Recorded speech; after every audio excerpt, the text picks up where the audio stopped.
but they're gonna have to start picking and banning in the second phase to help protect this Fanny, because the Grok already is not a good matchup, and if this is going into the hands of Sanji, this Kadita, it's also gonna be a tough play. Hell, might even go into the hands of Yaoi. Yaoi plays a mean Kadita too. Yeah, absolutely. There's so many flags, and that's why it's so hard to ban. But still, we have Team Hawk banning the EXP link right now. Wizard Lapu being taken out. Harith, I was just about to mention that because Team Hawk, they have a very mean dive comp playstyle. You can see what they're picking right here. Yuzhong, Xiao, Fanny. They're not really trying to protect anyone. They're trying to full fireman dive your backline and make sure you don't have a carry either. But they need to snowball. Absolutely. That's the key. It's going to be hard to win from behind if you have a Fanny, if you have Yuzhong, and then maybe they need a marksman still, right? So they have to pick very, very carefully. They do, right? Looking at it, Echo did a really good job in the second phase of bans, banning out the Harith and the Claude. Two heroes that can really perform great up against these kind of compositions where you really want to just find that pick, right? Kadita, Grok. Now, Team Hawk are caught in a position where they might just have to go for that Aerothel pick again. They need someone with mobility. Harith and Claude banned out. The only real choice here is... Oh! Moscow! That's why Valens is the analyst. He passed it over. Pass it over. Oh my god, what a pick on the Moscow right here. The attack speed marksman is definitely dominate, definitely the winner of the current patch. And the Moscow late game is probably the only choice that can go with toe-to-toe, head-to-head against carry. So this pick makes a lot of sense here, on top of the fact that Moscow can actually grant a lot of vision and a lot of mobility to survive against Kadita. But how is this going to interact with the chunky heroes that Echo picked up, right? The Moskov just shreds through these dudes, almost maybe just second to how Carry does that. There's the Kufra, there's the Frederick. What's that going to be like? In terms of base damage too, how much you melt people down, you might actually be able to outscale the carry in the later stage of the game with the healing on top of that. And then you have a CC. You have a CC. You have a displacement. You also have a global ultimate, which can help in a lot of these situations. Air quotes global. Air quotes global. You can actually check a lot of bushes, right? Correct. They were struggling late game when it comes to... Oh! They're going in! Not only are they going for the Moskov, but they picked up the signature Eudora for Min. Oh no! For Man, actually. That's man. That's Man. bro. That's man. That's man. I like it. That's pretty manly pick right there on the Eudora. I mean, that's a Chad pick. That is a Chad pick. There is a counter though. Kadita, if you're able to hide in the bush really well, you can one-shot the Eudora, but vice versa, right? It all depends on who is the better assassin player in this case. Who's able to camp bush better. Same, but then again, how do you find those bushes, right? You check with your roamers. Exactly. And between these two heroes, the Kufra and the Cho, there's this, again, you mentioned this earlier, Dave, that counter relationship.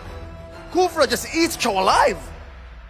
I mean, kind of, but at the same time, Chao can actually just dash away and try to kick the Kufra away if he finds himself in danger. So it's again, one of those love and hate relationship. It's really based on who execute better. And right now in the meta, actually, from what we see, they have better success is who engage first, who engage better on the key targets. So it comes to a point of, it's not what you got, it's how you use it. Game number 2, Echo versus Team Hawk. Let's see where these junglers start. It's an orange start for Echo, while Team Hawk goes for the purple. Well, once again, right, I actually do agree with you, Dave. I feel like it is a skill matchup here, especially in the roam department with the Cho and the Kufra. Sure, Kufra has that bouncing ball, can actually negate a lot of these dashes from happening, but with the Shenpu, it does give him, Min, a lot of room to play with, right? I think right now, if we just look at it based on the drafts, who do you guys have? Who do you guys think has the better draft? I mean, I don't know, actually, because the draft is so out of the traditionary. You got Moscow, Eudora being picked in the exact same game. We thought this was M4. This is a ranked game taking onto the big stage. Yep, it's basically something that I saw yesterday. It's like, how is this happening here right now? Oh! Yaoi catches one. Panda's going to be brought low here, has that Inspire, pops it in, actually trading better here, winning it out. Fanny's going to be taken low there, and just like that, Panda is going to win. Is this a counter, perhaps? A shadow counter towards the carry? When you're able to trade better almost every single time. Again, I think of all the aspects brought up about the Moskov, it's the displacement that's going to throw most people off. The fact that you're assuming that I'm going to go into this fight from this point, and then it just throws you off it by what? A few meters in game? That's a main difference dealer. Look at this. Here we go. Lover boy cancels it. they don't opt to go for it, right? A bit too risky here, especially considering that Min was body blocking for Panda. You just don't know when he's going to use the Shun Pu, but you do know when Gary is going to start popping off. It's when he gets that level 4, but right now, he does not have the purple buff, so he is still going to be waiting for that to spawn back up before he looks for these crazy dives and ganks. Another thing that's why this game is so enjoyable to watch is how disciplined the team are. Just now on the bottom side, Echo with 3 versus 2. Kurfa, Yaoi could have engaged and find a flavorful team fight, but they didn't know where Fanny was. They didn't know where Gary was, so they decided to take a step back. What if we engage and, you know, Fanny just show up after I use my bouncing ball? Oh, top side! Lola picked off a good gank by Sanji with better wave control. No, he just ignores the wave. That's what they were saying. The fact that if you don't know where dudes are, you don't know where these heroes are hiding, there's barely any difference between a Eudora and a Kadita. Yeah, they're just camping. It's a camping game, right? Who camps better? And a lot of the mid laners, they like to wait one wave ahead of you coming to the lane. They have to go there one wave earlier, or the least you expect them to show up. Sometimes you expect mid lane to clear the wave and then show up, but no, they show up earlier. With this composition, though, it does put Team Hawk in a position where they really need to get that early game. And as you can see, the early game right now is just dominated by Echo again. Despite having these early picks, Team Hawk are still struggling early on. 2 kills over to Echo. Deja vu. And so far, it's an interesting approach. But top lane, they eventually find one. It's Sanford, gets popped by 3. And I was going to say, game 1, they had the whole Hilda plan, right? That helped them scale into the mid-game power spike. Here, we agreed that in the draft, they have the snowball. Where's that potential going to come from? I think they have to do more than just that one pickoff. Can Yaoi catch him? Oh, cancels it. Cancels it, right? Team Hawk playing around the XP lane really well, and Echo noticed that. They went towards the bottom lane, but now with all charge, Sanford's going to be able to actually buy some time, and that's going to be the wall. Locking them down. Still Gary able to kill, picking up the kill with Lola's passive.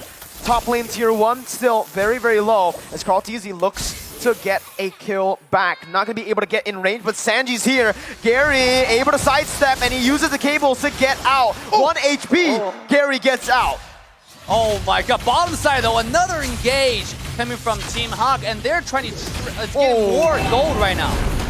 Good win the Dragon too, technically. Yaoi was looking for a pick there.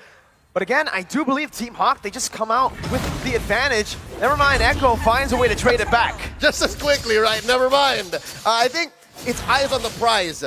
You have to consider that when Echo makes moves, they're also thinking of the clapback, or at least the conversion potential. And so far, the fact that they've got 100% of the turtles and they have a 1K gold lead means good things for the Filipino team. Yeah, absolutely. Now it's main on the run. It is Xiao. I said the love and hate relationship is based on who runs or who engages first, but it turned out he will get caught off by the rotation from Sanford. Whoa, that's a lot of resources spent, right, to get the kill on a roamer, who's now 0-2 and 0. So Min, so far in the show, having a pretty similar start to last game, but Basket Panda actually getting out. Yaoi looking for that kill. Panda actually helps him out there, gets him out of turret. You have to consider as well, though, the fact that, yes, they spent all those ults to kill a roamer early on in the game. It's also a way for, at least to make sure that Min doesn't help out Panda. And again, it slows down the snowball potential for this monster. I mean, a lot of times it's really hard for Min to help because he's almost like the most focused person in this match right now. Because the Hilda last game, you see how many people were on him the entire game. Yep. This game, Chao's getting the Hilda treatment, right? Like everybody's focused on him. Even the EXP lane find a better rotation to the mid lane. And not just that, he's also trying to do vision for Team Hawk. And T was about to walk into that bush. Oh man, Echo just hate Min, right? But Min right now is doing pretty well in towards that bottom side. Gary's gonna be able to try to look for something. That's a flicker. Sanford hitting the wall. Lola jumping with Black Dragon form. Sanji still trying to run away, but Lola's deciding to actually dive in. 1v3! Finds the kill, but it can be traded back. Who is it worth for? We'll see as Team Hawk look for more in the gold lane. Yaoi just takes a chunk of HP. Gary did not get the purple buff. That's him killing him. Who steals it away and finds a kill. It's the Appraiser's Wrath. Man gets a stun. Carl TZ not able to look for more. And I gotta say, at this point, I want to take a look at items from Team Echo. They probably have a lot of Athena shield just for Eudora to make sure he doesn't do the burst. Because you can see how tanky Fredrin really is on Carl TZ. Eudora ascending a skill 1, it felt like he was healing more HP than being damaged at this point. Than hitting, right? But look at this item pickup from Sanford. Sea Halberd? Oh. Oh, he's trying to stop the shenanigans from Lola and maybe even potentially Panda, right? We talked about how that lifesteal into the mid to the late game might make a difference between the Moskov and the carry. I like that Sea Halberd pickup. Yeah. With the Sea Halberd, you do have, I guess, more utility play around, right? Yeah. But right now, it just feels like Team Hawk are putting most of their resources to get the Moskov ahead. Lola up top is going to get ganked constantly. He's still able to play the weak side of the map really well. He's actually going to be able to try to turn it around with Petrify caught in. Gary finds a kill despite having no purple buff. It's still, right now, Lola and Sanford going at it.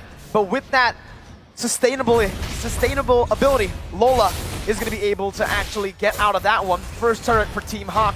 You know, I gotta give a credit, and also just a little bit thing about what Team Hawk's doing. They're 3v2 trying to push a bottom tier 1 tower, and they're failing every step. Oh, here it comes! That's the way the Dragon Doe. That's gonna be stunned as well. Panda's still gonna be able to try to dish out some damage. Caught in one. Yaoi and Panda surviving.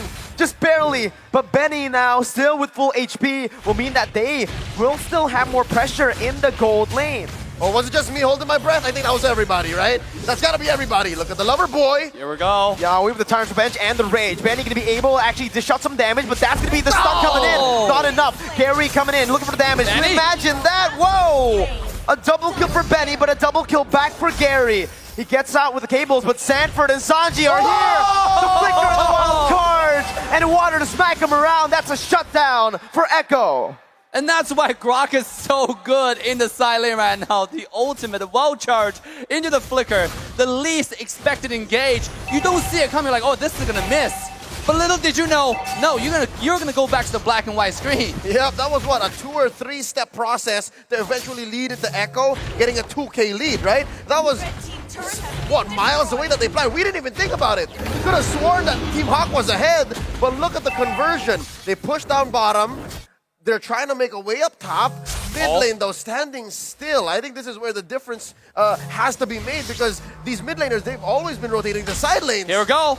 Yaoi and Sanji under the tier 1. Man's gonna be taken down. And just like that, once again, it's Echo who have the man advantage. Lola trying to find just a pick here, but Carl TZ's way too tanky. Gonna be able to sustain back up. Sanji looking for a position to flank. But for Team Hawk, they're just here. It's gonna be Sanji who jumps in. He pops the bench a bit too early, and that's gonna be Min running back. That's Gary caught. Yaoi the bouncing ball, stopping the dashes. Benny picking up a kill. Min gonna be taken low as Benny free hits once again. Called Easy traded back in. Lola and Panda running for the hills. It's a double kill for Benny. That's the wall to lock Panda down. Benny with a triple. Benny almost to the maniac. Lola jumping out, but it's still again Benny who's looking for it. Yaoi jumps in, takes the kill away, but it's gonna be a maniac for Benny. It's a wipeout. 5 down, traded for Carl TZ. Echo is swimming in value, almost 3K ahead, steals away that purple buff, pushes in mid. Oh, Dave, I gotta ask you, where's Echo going with this? I mean, a lot of highlights that came into the Benny, but I gotta give credit to Yaoi here. Those engages onto Fanny, onto everyone else, and syncing with Sanji to follow up the one-shot rough wave combo is absolutely insane. You can see Benny has so much room to do free damage that entire team fight. The whole time he was dashing, auto-attacking. He didn't need any peel because everybody else is getting killed by the mid lane, by Sanji and Yaoi combo. So ban carry? Maybe. I mean, that seems to be the logical choice. Let's look at the items. What's going on here? That's Wind of Nature already, so more likely Benny's going to win duels against a Panda. What's Panda rocking? It is purely damage still, so not much utility on the Moskov yet. Absolutely, going for straight damage. And see, Moskov doesn't have to go for carry one-on-one. He penetrates, right? It's all about those penetration. He goes through your front line and kills your back line at the same time. But here we go, the lore fight is about to happen. Lola with Black Dragon form once again, just looking for an opening right now, and that's going to be actually Min jumping in with onto Sanji, who has the damage, who jumps in again. Yaoi going to be able to find the Lord right there with Carl TZ, securing it. Mon's going to fall. That's a double kill for Sanford right now. And again, Sanford's going wild. Panda's in a 1v1. He gets the stun down, but he's all alone. It's going to be the chase from Echo. The breath of the ocean finds it. He gets knocked up, and you can say goodbye to Panda. 4-0. Echo with a 5.6k gold lead, now a 6k gold lead. Min's the only one left standing. Echo just pushed that turret, took that Lord with impunity, and 4 members of Hawk on the way out. Sanford just picked up his Blade of Despair. I know. Yikes. This guy is gonna do damage now. I mean, he has Athena show early game, but now it's all about that one-shot backline, the one-shot Eudora. But skip that, here comes the push. Lola defensively using the Min. fierce dive. That's Min melted down. That's Oh! Joey getting the Tyrant Rage Flicker. Lola trying to do the best he can. Gary once again in desperation goes in, but it's Benny who smacks them, slices them with a triple kill and a wipeout to secure match points. I can hear all the Echo fans, Limang Echo fans, shouting, go for the throat. It's match point for the Filipino runner-ups of MPL Philippines Season 10. Dave, what's going on? Game 1 was so close. This Min was overloaded, as you mentioned. I mean, they pick a lot of character that they're thinking they were trying to pick the meta character, the counter picks, but it seemed like they drafted themselves into a corner, right? Because they're known for a certain playstyle. In this game, they're making a 180-degree switch. I mean, that's a lot of load for the players mentally. So to make that switch quickly and swiftly is really, really hard. You can see that reflect in the gameplay. The players are not ready to make the engages. Lola, when he finds the dive onto the backline, the team not able to follow up in time, or he's to get killed. And you mentioned how Lola gets in there. Mirko, do you agree there's a little